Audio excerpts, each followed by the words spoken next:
right into it. Diddy, he got indicted. You called it, man. A few weeks ago, you was on the platform and you said that he was going to get arrested in September. Yeah, man. Anybody who in law enforcement or people know the law, when Homeland Security ran up into his house, people would tell you, or people knew that it was just a matter of time that they was going to indict him and bring him in to see the judge, bro. It was just a matter of time. I just figured out with the grand jury and their different sessions and stuff like that, and then what one of the witnesses told me, I just figured it out that it was going to be around September that they were going to bring him in, bro. People might not understand. It's difficult when you see a brother that has so much promise become an icon as far as in the music business and stuff that he did, to turn around and just tear his whole life down. But it's all because of his mentors and the people that trained him and taught him the music business. Joining me now, Brian Claypool, a criminal defense attorney.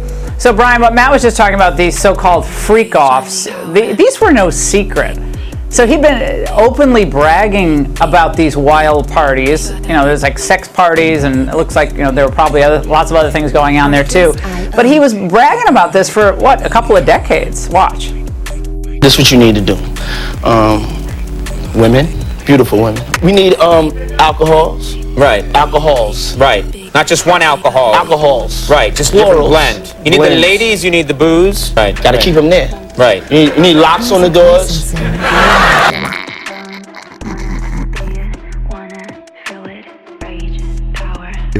If a bear shit in the woods, does it make a smell?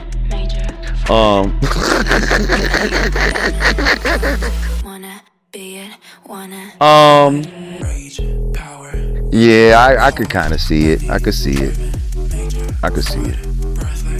And it's like before the internet and all that shit existed. You see what I'm saying? When you're in the industry and all that, you be hearing shit about certain people. You know what I mean? I've been heard shit about this dude. You know what I mean? Long time ago. Long time ago. So the fact that this is all coming, you know, it's almost surprising that he was able to maneuver this long, to be honest. You know what I mean? I was there at City College and all that with the basketball game when people died. A girl that I know passed away. Rest in peace, Sonia Williams. And I didn't think he was going to be able to bounce back from that. I was like, oh, this nigga done. He's done. And he just laid low for a little while.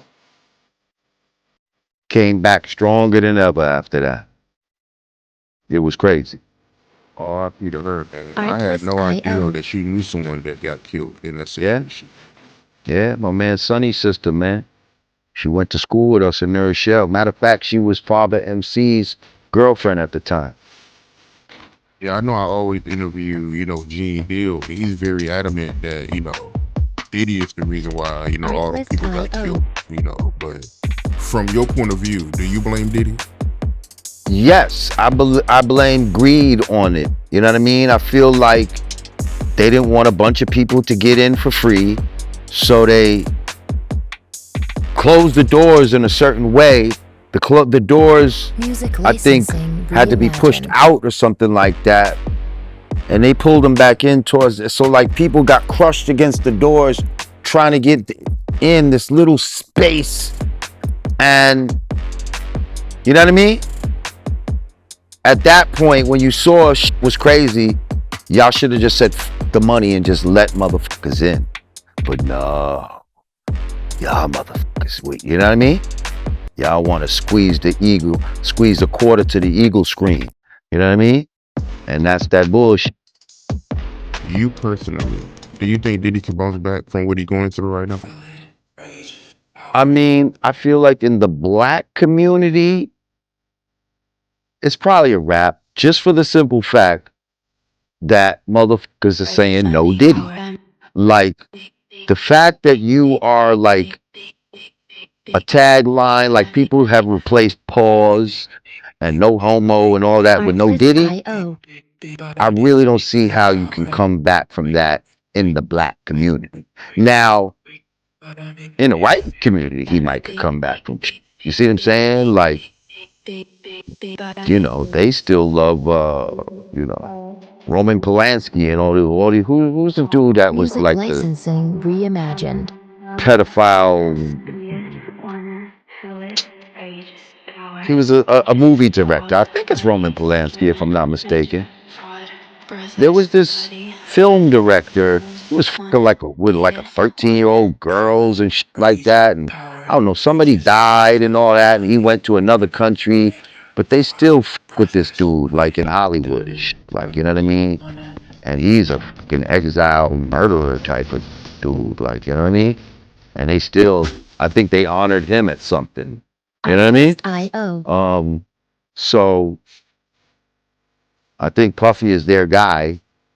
So they might still allow him to make money in certain circles or whatever the case may be. But as far as us, I think he's always going to be the butt of a joke. Like I saw. Music licensing reimagined. Like everything that's like they're putting it on him now. Like I saw a video and a dude had like dry shaving cream or something on the side of his face, and then they said, "You look like you just came from a Diddy party." Like,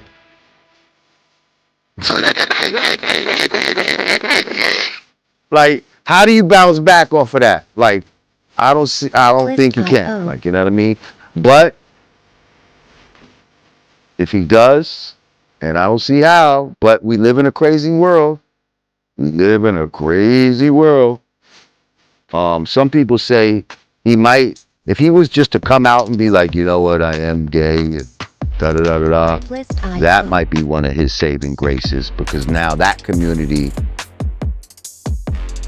will embrace him and bring him in. You know what I mean? We understand. You know what I mean?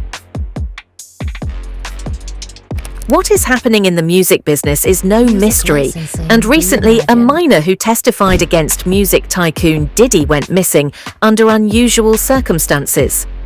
Is there more to this tale than meets the eye? What truly caused their disappearance, and why did it occur after their testimony? This narrative may leave you with more questions than answers. Of both them and their family. Earlier this week, Diddy announced that he and Porter, who began dating in the 90s, have split. They could have at least... The rap mogul and the model have a son and twin daughters who were just born last December. The couple broke up once before. Diddy dated Jennifer Lopez before he and Porter reconciled. Kim Porter, Diddy's ex-partner, was reportedly working on a tell-all book before her tragic demise. Rumors circulated for years that Porter was about to reveal secrets that might rock the entertainment industry. Some believe the book has been concealed or destroyed. Could this be the cause of her death? Her book allegedly includes information concerning the risks and dark corners of the music business, with an emphasis on what she went through throughout her connection with Diddy.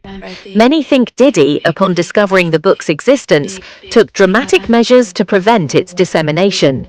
He allegedly collected whatever Porter had written and got rid of them to guarantee that nothing was published. If these claims are true, how did she know it was so dangerous? Was Kim Porter silenced because she was about to reveal a side of the music industry that few are willing to admit? Is it cool for a person to date their ex's friends? Hell, mother. No. Okay, especially if they ball players. So that is breaking the what's known as the bro code. I mean, you should never date. No, that's so dead wrong. Trifling, and more trifling. Okay. Porter's tale is hardly isolated.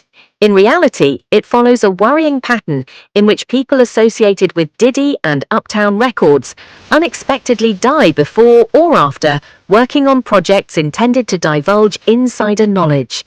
Notable figures such as Andre Harrell, Heavy D, and others were purportedly working on books or documentaries before to their deaths. Al B. Shaw, a close acquaintance of Porter and Diddy, was working on a documentary about his life when he unexpectedly went into a coma.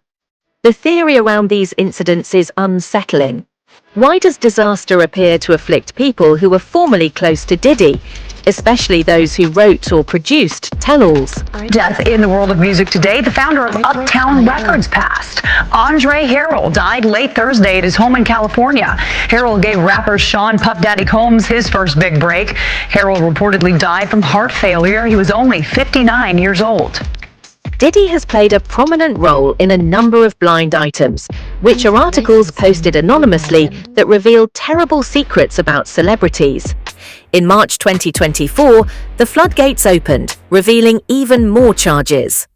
One of the earliest discoveries was Rodney Jones, a male victim who came forward and accused Diddy of severe misbehavior. What's surprising is how closely these blind items resemble the specifics contained in actual cases, prompting many to conclude that these tales are more than simply rumors. They're records of crimes that have gone unreported or addressed for years. It's said that some of the most damaging information comes from leaked conversations and statements that show Diddy in a nefarious light. Is the rapper's business based on a foundation of secrecy, deception, and violence? Hey, Diddy. What's up? We can't wake up Shane. You try symbols? Yep. What about sour milk? Didn't work. Tell you what. Take this toy helicopter. Put it down his pants. All right, we'll do it. We'll do. The March 2024 blind items also revealed that Diddy's girlfriend, Young Miami, had suddenly found herself financially cut off. The abrupt cessation of her access to Diddy's wealth prompted her to sell off many of her possessions. Why would Diddy cut ties with her so quickly? Could it have been to protect himself financially as legal issues arose? This financial isolation is part of a larger pattern in which Diddy strategically distances himself from those who threaten his empire. Cutting off Young Miami, especially given her knowledge of his personal life, appears to be a calculated move. Was she just another piece in Diddy's network of secrecy? Got me who was just a man. I can't speak on these allegations because I wasn't around at the time. I don't know that person, and that wasn't my experience. Are you still dating Puff Daddy? I'm not. I said I was going to sell my shit. One of the odd Diddy-related disclosures concerns a New Year's Eve party in 2013, attended by celebrities such as Beyoncé, and Jay-Z attendees said that Beyoncé looked to be in a trance-like condition during the celebration, sparking speculation that something horrible transpired that night. Surprisingly, all social media postings about the incident were inexplicably deleted. What really occurred that night? And why has every trace of it been erased? This erasure further fuels the conjecture that Diddy has a role in what transpires that evening. Could Beyoncé and Jay-Z have observed something they weren't authorized to see? And why would it be so vital to destroy all recordings of the event?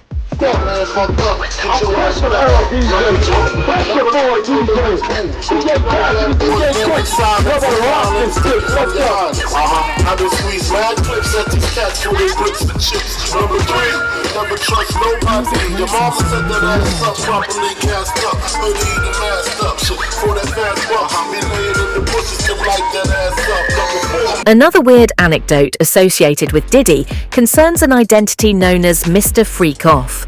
Allegedly, T.D. Jakes, a high-profile televangelist, was given the moniker General High Booty and was somehow related to Diddy's activities. According to accounts, Jake was urged to disassociate himself from Diddy but refused the advice. The accusation claims that Jake might have been utilized to clean up Diddy's public image when a prior lawsuit appeared. The specifics of this link are unclear, but the consequences are troubling. The saints, you have to be able to separate the two. So I'm looking at him as a saint going to a party that ain't nothing but sin, drinking, maybe fornication, Artlist.io. man on man. Was TD Jakes consciously or unwittingly involved in Diddy's web of power and manipulation? And if so, how deep is this network of influence? Kyle Marissa Roth, a TikTok content creator, was known for speaking out against powerful figures like Diddy. Music licensing Her unexpected death at the age of 36 has raised more than a few questions. Roth's death, like those of others who attempted to expose Diddy, seems fishy. As TikTok grew in popularity, it became a platform where ordinary people could build massive followings and use their voices to challenge the powerful. However, as Roth's case shows, even on platforms like TikTok, there are risks when encountering influential individuals. Did she, like others before her, come too close to the truth? We've got the latest Timalu Shalalame and Kylie Jenner blind item. Let's start with the... Another mysterious item reveals a shocking claim involving Michael Jackson and Oprah. According to the blind item, Jackson was the victim of powerful Hollywood elites, such as Oprah Winfrey and media mogul David Geffen. Both are accused of tarnishing Jackson's legacy with the infamous 2019 documentary Leaving Neverland. Why would these powerful individuals attempt to tarnish Jackson's legacy posthumously?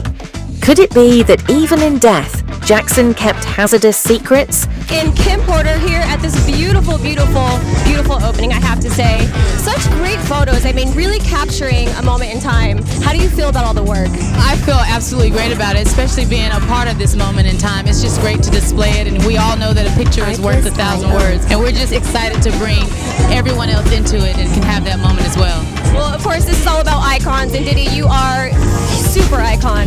And there's so many photos out there, but the one of you and Jay-Z really stands out to me. What was that? As TikTok confronts possible restrictions in the United States, some suspect that the action is motivated not just by national security concerns, but also by the platform's ability to expose powerful elites. Could the United States government be safeguarding individuals like Diddy by limiting TikTok's reach? With content producers like Roth utilizing the site to expose important actors, maybe TikTok's weakness rests in its potential to give regular people a voice that strong characters may want quiet. You know, it's all about the people who trained and taught him the music business, because Puff wasn't he wasn't born a monster. You know what I'm saying? He was made into a monster, brother. Do you understand what I'm saying? He was made into a monster from the stuff that happened to him, the things that he had to do. You understand? The things that he had to do to become who he is. You know what I'm saying? You know, it's like this, brother. You never liked something so much that you can't do without, and you never be willing to do anything to get where you want to be at. You got to have principles, you got to have morals, you got to keep with that stuff. And in that music business, a lot of that stuff get thrown out the window.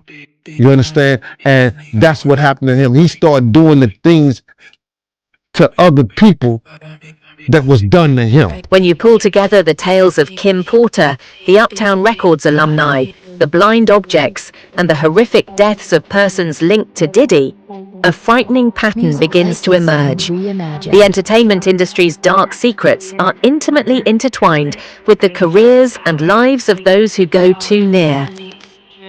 Major fraud, breathless, bloody, diamond, bones, wanna be it, wanna feel it, rage, power, weakest, falls, funny, driven, major fraud, breathless, bloody, diamond, bones, wanna be it,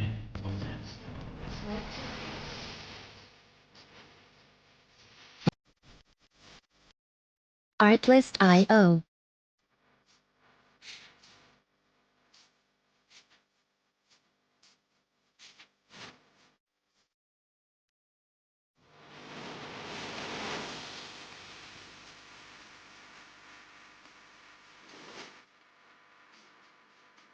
Music licensing reimagined.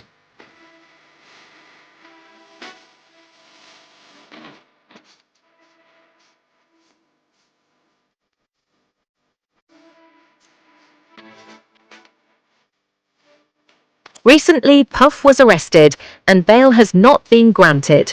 Since he is not the only one implicated in this tale, let's keep following the story. This tale of the missing youngster who testified against Diddy may be just the latest episode in a history of cover-ups, power maneuvers, and horrible realities. How many more lives will be lost or permanently changed until we find out what's going on behind the scenes? Keep asking questions.